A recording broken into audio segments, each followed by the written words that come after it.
Ang pasaway na Paloka. Noong unang panahon, sa tabi ng isang maliit na batis na umaagos ng dahan-dahan sa ilalim ng mga malalaking puno ng nyog, may isang maliit na Paloka na nagngangalang Kiko. Si Kiko ay mapangahas at makulit, lagi siyang nag-iisip ng mga bagong lugar na gustong tuklasin, kahit na paulit-ulit siyang babalaan ng kanyang ina na si Aling Lita. Ayaw kong marinig na may mangyari sa'yo, anak, lagi nitong sinasabi habang hinahaplos ang ulo ni Kiko. Huwag kang lumangoy sa malalim na bahagi ng sapa, doon ay may malalaking isda at mga bato na maaaring makasakit sa'yo. At huwag kang lumalayo ng sobra-sobra sa gubat, maraming panganib doon na hindi mo pa kayang harapin bilang maliit na Paloka ka pa lamang. Ngunit si Kiko ay hindi nakikinig. Sa isip-isip niya, ang ina ko ay sobrang istrikto. Gusto ko lang naman makita kung ano ang nasa kabilang dako ng sapa, at ano ang nakatago sa malalim na bahagi nito. Isang umaga, habang si Aling Lita ay natutulog pagkatapos ng magdamag na paghahanap ng pagkain, dali-daling tumakbo si Kiko patungo sa sapa. Hindi na niya inalala ang mga babala ng kanyang ina, diretso siyang naglakad patungo sa bahaging mas malalim kaysa sa karaniwang nilalangoy niya. Sa una, masaya si Kiko.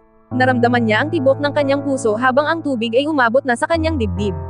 Ngunit biglang dumating ang isang malakas na agos na kanyang hindi inasahan. Ang tubig ay napakalakas na hindi na niya kayang kontrolin ang kanyang sarili, siya ay hinayla paakyat ng agos patungo sa isang mas malaking ilog, at mula doon ay patungo sa gubat na kanyang laging pinapangarap na tuklasin. Nang makarating siya sa gubat, natakot si Kiko. Ang mga puno ay napakalaki at makakapal na parang mga pader, at ang liwanag ng araw ay hindi na makakasunod sa kanya. Ang hangin ay umaagos ng mabagal, at naririnig niya ang mga tunog na hindi niya kilala, mga hiyaw ng ibon, mga ungol ng hayop, at ang kaluskos ng mga dahon sa lupa. Hindi niya alam kung saan siya pupunta. Nagutom na rin siya at nauuhaw. Habang naglalakad siya ng pagod, natapakan niya ang isang matalim na sanga at nakaso ang kanyang paa. Habang umiiyak siya sa sakit, biglang may isang malaking uwak na lumitaw sa kanyang harapan at nagsimulang lumapit sa kanya ng dahan-dahan. Si Kiko ay nanginginig na takot, alam niyang maaari siyang kainin ng uwak. Ngunit bago pa man makalapit ang uwak, may isang matandang Paloka na lumitaw mula sa ilalim ng isang malaking dahon ng saging. Si Mang Densyo ay matagal nang nakatira sa gubat at kilala niya ang lahat ng daanan at panganib dito.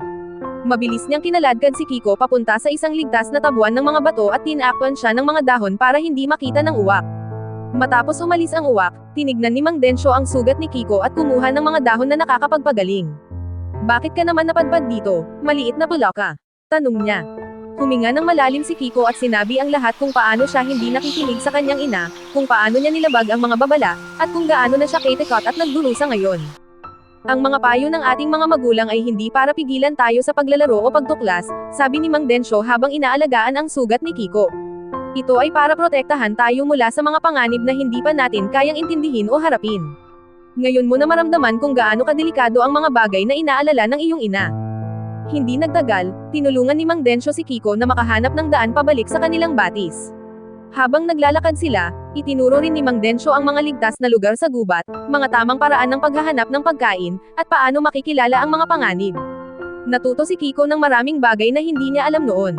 Pagdating nila sa kanilang tahanan, nakita nila si Aling Lita na naghahanap ng husto at umiiyak na sa pag-aalala. Agad itong tumakbo patungo kay Kiko at yakapin siya ng mahigpit. "Ina, pasensya na po," sabi ni Kiko habang umiiyak din. "Hindi ako nakinig sa inyo, at dahil doon ay napahamak ako. Ngunit natuto na po ako, alam ko na ngayon na ang inyong mga babala ay para sa aking ikabubuti." Mula noon, hindi na muling naging pasaway si Kiko. Patuloy pa rin siyang mahilig maglaro at magtuklas, ngunit ngayon ay laging sinusunod niya ang payo ng kanyang ina.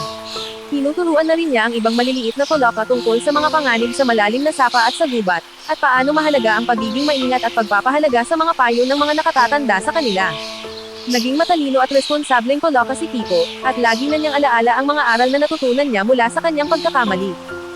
Ang moral ng kwento ay, mahalaga ang pakinggan at pahalagahan ang mga payo ng mga nakatatanda tulad ng ating mga magulang, sapagkat ang kanilang mga babala at payo ay hindi para pigilan tayo kundi para protektahan tayo mula sa mga panganib na hindi pa natin kayang harapin o maunawaan.